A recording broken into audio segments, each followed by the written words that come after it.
karena bukan karena hebatnya saya, bukan, tapi karena kecermatan dalam mengatur strateginya. Ya. Kadang kita itu terlalu terfokus pada permasalahan yang ada di depan mata, sementara kesempatan lain tidak pernah kita lihat. Ya. Saya dulu membatasi diri Australia, saya nggak mau, sombong saya, karena sudah overload dengan pekerjaan. Tetapi begitu mulai krisis, Australia kan tidak yang terlalu berdampak. Saya kenapa? Mungkin teman-teman tanya, kenapa nggak Australia negara maju? Kalau teman-teman nanti masuk di bidang ekspor, Australia itu memiliki persyaratan yang jauh lebih rumit daripada negara-negara lain. Ya. Fumigasinya khusus, harganya juga 10 kali lipat dari fumigasi standar. Nanti prosesnya artinya pokoknya lebih banyak energi yang harus kita keluarkan bila mana kita melayani buyer dari Australia. Ya. Tapi dengan kondisi perubahan konstelasi dunia akibat adanya konflik itu memaksa saya harus harus hadapi. Ya, saya dapat selama dikatakan krisis, saya dapat buyer baru itu dari Australia, Kanada, dan Afrika Selatan. Kondisi krisis di saat teman-teman mengeluh banyak yang di cancel. Ya. Jadi kemampuan teman-teman nanti berstrategi itu sangat menentukan. Ya, sangat menentukan. Karena kalau tidak, akhirnya pertama yang mungkin stagnan atau jalan di tempat, yang kedua bisa benar-benar tutup kalau salah langkah. Ya. Makanya saya bilang, tolong riset diperkuat. Sekarang di internet itu kalian bisa cari info apapun. Ya. Jadi internet itu bisa menjadi bumerang juga, bisa jadi teman juga gitu. Kalau kalian hanya di internet itu sibuk cari gosip-gosip, ya monggo gitu loh. Kalau saya dengan kemudahan internet, saya itu melakukan riset-riset mengenai 2023, saya sudah tahu negara mana aja yang akan terkena efeknya, posisi Indonesia di mana, justru negara yang mengalami perkembangan positif mana, saya pelajari semua untuk mengatur strategi marketing saya ke depan. Makanya saya bisa bilang, krisis 2023, resesi ekonomi dunia membuka peluang baru. Karena saya selalu mengikuti perkembangan-perkembangan itu. Saya riset internet, saya baca, nonton berita TV yang bukan abal-abal. Kita cari tahu di situ. Ekonomi ya kita masuk ke channel yang khusus ekonomi, biar tahu ya harga indeks saham rata-rata merah semua, oh ternyata yang hijau di sana terus. Cari tahu tentang negara itu kayak apa sih. Nah itu salah satu cara kita untuk bisa bertahan di tengah badai krisis. Ya. Kalau kondisi normal, kalian bekerja secara normal, tapi ini abnormal. Artinya harus banyak terobosan-terobosan yang kalian lakukan. Ya. Jadi kondisinya seperti itu. 2023 itu bisa dipastikan terjadi krisis energi pangan, ya, dua itu. Artinya produk apapun yang bisa mensuplai menggantikan energi dan pangan terbuka peluangnya. Itu pasti. Ya. Makanya akhir-akhir ini saya juga tadi nanya subscriber saya, dia ekspor briket arang batok kelapa. Biasanya 3 bulan 1 kontainer. Ini setelah terjadi perang dia 3 kontainer sebulan. Karena apa? Karena sekarang negara-negara yang sudah berkonflik itu, mereka kan pasokan gasnya di-cut sama Rusia. Akhirnya mereka mengalihkan kembali ke zaman dulu dengan menggunakan briket. Krisis saja ada peluang ekspor. Ya. Jadi sebenarnya kemampuan kita membaca situasi, kemampuan kita untuk berstrategi itu sangat menentukan. Saya nggak mengatakan bahwa usaha saya itu paling besar, saya nggak besar, tapi cukup anak saya dua-duanya punya di luar negeri. Dari ekspor yang skalanya kecil-kecil loh, teman saya di sebelah, ini posisi perusahaan saya di sini, teman saya perusahaannya di sebelah, sehari 6 kontainer sehari loh,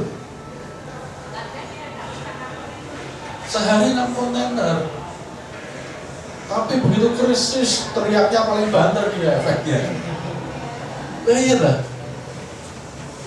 Bayangkan sehari 6 kontainer loh. Tapi setelah saya pelajari, saya kan juga kenal pengrajin-pengrajin, pegawainya mereka kan juga saya kenal ngobrol. Jadi 6 kontainer yang dia hasilkan labanya itu setara dengan 2 kontainer yang saya hasilkan. Smart siang lalu.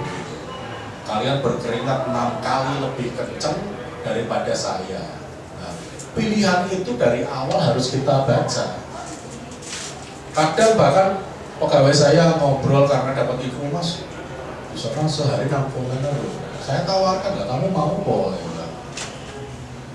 Saya memilih tidak sehari 6 kontainer karena sadar diri kemampuan dan kapasitas yang saya miliki tidak mungkin bisa segitu. Entah dari sisi permodalan, dari sisi prasarana. Orang bisnis itu harus realistis. Kalau kalian mampunya cuma sebulan 1 kontainer, nggak usah maksa cari 100 kontainer.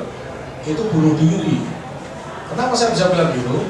Sebelum dengan bendera yang sekarang, saya dulu kolaps karena kebanyakan order. 1 PO nilainya 3 miliar. Saya nggak punya duit. Pakainya LC, bubar jalan semua. Saya kena klaim, kena kulitan ini itu. Jadi kalau kita hanya berbicara mengenai nominal yang mau kita kejar dan sebagainya, mengabaikan kemampuan dan kapasitas kita dan semua jajaran yang mendukung kita, itu bunuh diri kok, bunuh diri. Ya. Tahun 2006, kondang saya di Jogja. Perusahaan bangkrut karena banyak order gitu, ironis ya. Rata-rata kan bangkrut karena nggak ada kerjaan, nggak ada order. Saya tuh kena bangkrutnya karena itu, karena kan ekspor itu kan modal produksinya kan bukan dari buyer, ya. Jadi kita itu kan nalangin dulu. Bayangkan, lagi mimpi-mimpi bendera baru berkibar 3 bulan, saya dapat PO 3 miliar, LC sih langsung. Udah, tapi saya tetap, untuk membangun reputasi meskipun saya akhirnya kolaps, perusahaan saya itu akhirnya bangkrut karena tidak mampu mengangkat order itu, saya dikasih kewajiban sama buyer untuk menyelesaikan order itu dengan cara membawa ke tempat lain, tapi saya incas untuk sampai dengan barang itu berangkat.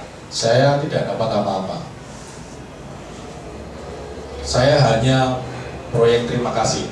Yang penting ordernya selesai, saya punya kredibilitas, tidak rusak di hadapan buyer. Sekarang buyer yang sama itu adalah buyer terbesar di tempat saya. Asik ya. Tragedi menjadi berkah ini. Jadi reputasi itu harus dibangun. Reputasi harus dibangun. Saya ketemu begitu ganti bendera di suatu kesempatan lain, saya nanya buyernya, kamu masih ingat saya nggak? Ingat, kamu yang bikin order, gue kacau aja. Tapi saya suka, kamu bertanggung jawab, that's it. Itu yang saya pegang. Akhirnya saya apply dengan bendera baru, buyer bilang, beri saya 1 alasan, kenapa saya harus pakai kamu. Kalau hanya barang seperti punyamu, di Jogja saya udah banyak suppliernya. Ya, di challenge gitu. Ya akhirnya karena saya punya riwayat yang istilahnya di hadapan buyer itu positif dengan tanggung jawab saya dan lain sebagainya, saya langsung diambilkan waktu itu meeting di hotel di Bali itu di resort itu. Nah itu saya cuma datang, cuma mengangkat diri, saya ikut meeting. Dia ambil barang dari pameran, taruh di depan saya, jebret. Dah kamu posting harganya. Kalau hargamu bagus, selamanya tak kasih kerja. Dan akhirnya sampai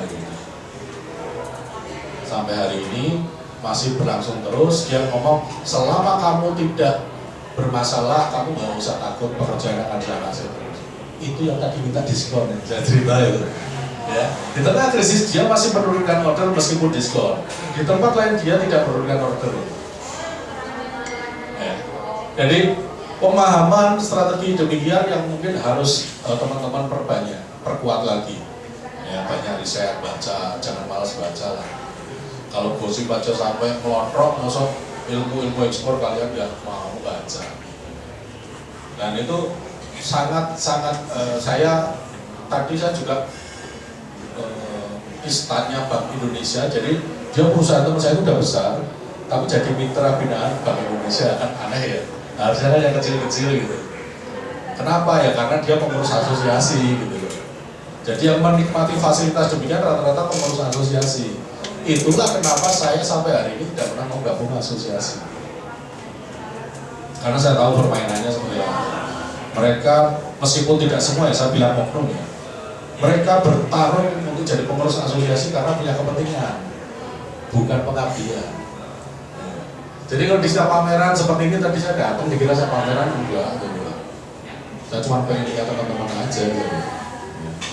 Bayangkan dia perusahaannya PT sudah sering jalan-jalan ke Amerika. Maksud dia binaan Bank Indonesia sementara UKM perintisan nggak ada di sana. Gitu loh. Hanya karena kebetulan dia menjabat kepengurusan asosiasi di daerah. Saya mengatakan itu bukan teori loh, maaf kalau ada yang menjadi pengurus asosiasi ya. Saya waktu awal sekali mau ikut pameran ke Jerman, ada pengumuman ada pameran home decor ranking 1 dunia di Frankfurt. Saya buru-buru daftar, masa bodoh mengenai duit dari mana saya nggak tahu. Saya datang ke asosiasi, Pak, saya mau dong ikut pameran di Jerman. Tanpa mikir, tanpa apa langsung jawab, maaf Pak, kuota udah penuh. Nah, tapi saya kan tipe orang yang tidak mudah menyerah. Saya cari tahu siapa organisernya di Jerman, saya email. Akhirnya saya mendapatkan akses dan bisa pameran. Setelah saya pameran, saya ketemu ketua asosiasinya di Jerman dan kaget. Mas, Jerman bisa pameran? Saya jawab. Ya kan bukan hanya dari Jerman pameran itu. Baru setelah itu saya ditawari masuk asosiasinya. Kalau gitu gabung aja di asosiasi saya. Oh enggak, terima kasih. Saya lebih suka mandiri. Sampai hari ini saya pamerannya mandiri. Ya, sampai duta besar kita di Frankfurt itu dia nanya, dari asosiasi mana Mas? Enggak Pak, saya mandiri. Loh kok bisa? Bisanya tanya saya sampai sini. Ini gambaran aja, saya tidak mendiskreditkan, bukan, tapi kebanyakan fasilitas yang diberikan untuk UMKM itu mayoritas disalahgunakan oleh oknum pengurus asosiasi. Baru kalau ada sisa yang tidak menguntungkan dikembalikan ke anggota atau peserta UMKM. Itu silakan kalian lihat kalau ada pameran seperti tadi ini. Bisa dicari yang benar-benar UMKM rintisan yang rata-rata sudah PT. Saya aja cuma survei, tapi saya tidak pernah pakai fasilitas. Bahkan saya ditawarin sama tadi dari Kadin dulu, aja enggak deh, terima kasih itu untuk teman-teman aja yang masih membutuhkan fasilitas. Kalau saya buat apa? Saya udah bisa sendiri. Saya sering address mereka, tolong dong kebijakanmu itu diberikan untuk yang benar-benar membutuhkan, jangan hanya sekedar formalitas. Yang penting itu ada anggaran keluar dan lain sebagainya, tapi tidak tepat sasaran. Saya nggak nyombong, saya tidak merasa saya berlebih, enggak, tapi saya kadang nggak sampai hati kalau saya menikmati fasilitas sementara yang di belakang saya banyak sekali yang sedang berjuang untuk mendapatkan itu. Makanya tadi kan waktu di salah satu stand kayak komunitas gini, duta besar Australia dari Indonesia kan tak tembak, ini Pak diurusin Pak pameran gratis di luar negeri, saya bilang gitu. Ya tadi ngomong, saya pernah Pak Komisi Dagang Indonesia sekali Pak. Langsung dia paham kenapa saya habis itu kamu ya Mas, bukan tahu Pak, iya saya penekanannya sekali gitu. Iya, saya tahu prakteknya gitu loh. Ya, makanya saya tidak mau. Ya. Nah, kejadian seperti itu nanti ke depan juga pasti akan muncul, dinamikanya pasti akan muncul. Yang bisa ikut pameran gratis hanya circle-circle orang-orang itu saja. Anggota biasanya hanya dijual penderitaannya untuk mendapatkan fasilitas. Begitu fasilitas turun, maaf nggak kenal saya. Nah, saya berharap teman-teman yang masih muda-muda, energinya masih luar biasa itu nggak usah terlalu manja menunggu fasilitas. Kalian rintis saja usaha kalian, sekecil apapun akan membuat kalian lebih bangga. Kayak saya itu sampai ada bikin kaos. Saya tulis pengusaha mandiri tanpa koneksi, tanpa asosiasi, dan itu saya pakai karena terbukti saya nggak pakai fasilitas-fasilitas dari mereka gitu. Jadi inilah gambaran secara makro tentang perusahaan-perusahaan ekspor kita akan seperti apa. Kalau ditanya potensinya masih ada nggak di krisis? Oh masih.